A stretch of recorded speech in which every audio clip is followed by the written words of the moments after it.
पाकिस्तान के शायकीन बल्कि पूरे पाकिस्तान के लिए पाक न्यूजीलैंड सीरीज़ का शुरू होने से कुछ लम्हे पहले अचानक कैंसिल होना एक बहुत बड़ा धचका था। पहले ये इतलात सामने आई कि न्यूजीलैंड कैंप से 3 कोरोना केसेस पॉजिटिव आए हैं, जिसके बाद खिलाड़ियों को होटल में रहने की हिदायत दी गई। बज़ाहिर ये एक ड्रामा लग रहा था और ऐसा ही हुआ। कुछ देर बाद न्यूजीलैंड क्रिकेट बोर्ड की तरफ से यकतरफा पीसीबी से मुशावरत के बगैर पूरा टूर मनसूख कर दिया गया।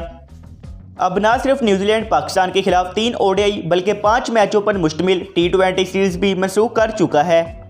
इससे पहले भी पाकिस्तानी वज़ीर-ए-आज़म इमरान खान ने न्यूजीलैंड के वज़ीर-ए-आज़म से टेलीफोनिक रब्ता करके फुल प्रूफ सिक्योरिटी की यकीन दहानी करवाई थी। बज़ाहिर ये एक गंदा खेल नज़र आता है और पाकिस्तान से क्रिकेट को 2009 की तरह ख़त्म करना चाहता है। इस सारे खेल का जिम्मेदार BCCI को ठहराया जा रहा है, क्योंकि BCCI खुल्लम खुल्ला गैर मुल्की खिलाड़ियों को धमकी देती है कि अगर वो पाकिस्तान या पाकिस्तान की कोई लीग खेलेंगे तो इन्हें भारत नहीं आने दिया जाएगा और इनसे किसी किस्म का कॉन्ट्रैक्ट भी नहीं किया जाएगा। भारतीय क्रिकेट बोर्ड का ये गंदा चेहरा इंग्लैंड के साबिक क्रिकेटर बेनकाब कर चुके हैं।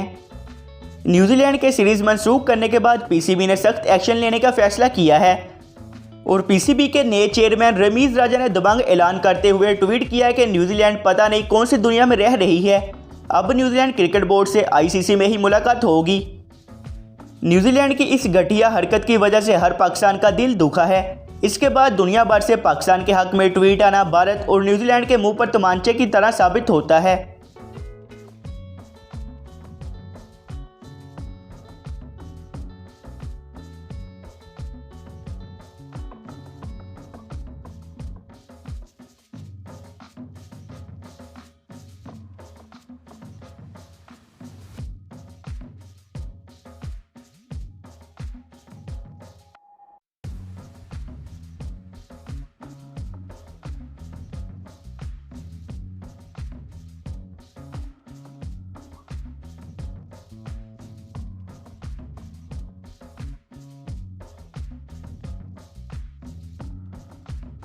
Into the news that the Pakistan-New Zealand series has been cancelled due to security reasons.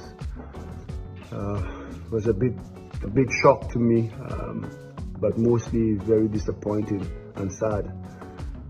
Knowing that the work the PCB and the Pakistan government and the entire people have put in bringing cricket back to Pakistan.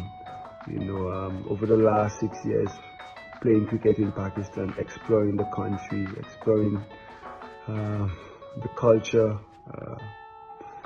experiencing the fans has been simply amazing. And I've never once felt, unsafe. It's a place that I call a home away from home. So this is really, really sad and a big blow to all the work that has been done over the last few years. I really hope Pakistan Cricket Board could recover from this, but Pakistan has always been a safe place for me over the last 5 years to play. दोस्तों, अगर video पसंद आई तो video को like करें, अपने दोस्तों के साथ शेयर करें और हमारे चैनल ज़ैन टीवी को सब्सक्राइब करें। हम आपसे मिलते हैं अगली वीडियो में, तब तक के लिए खुदा हाफिज़।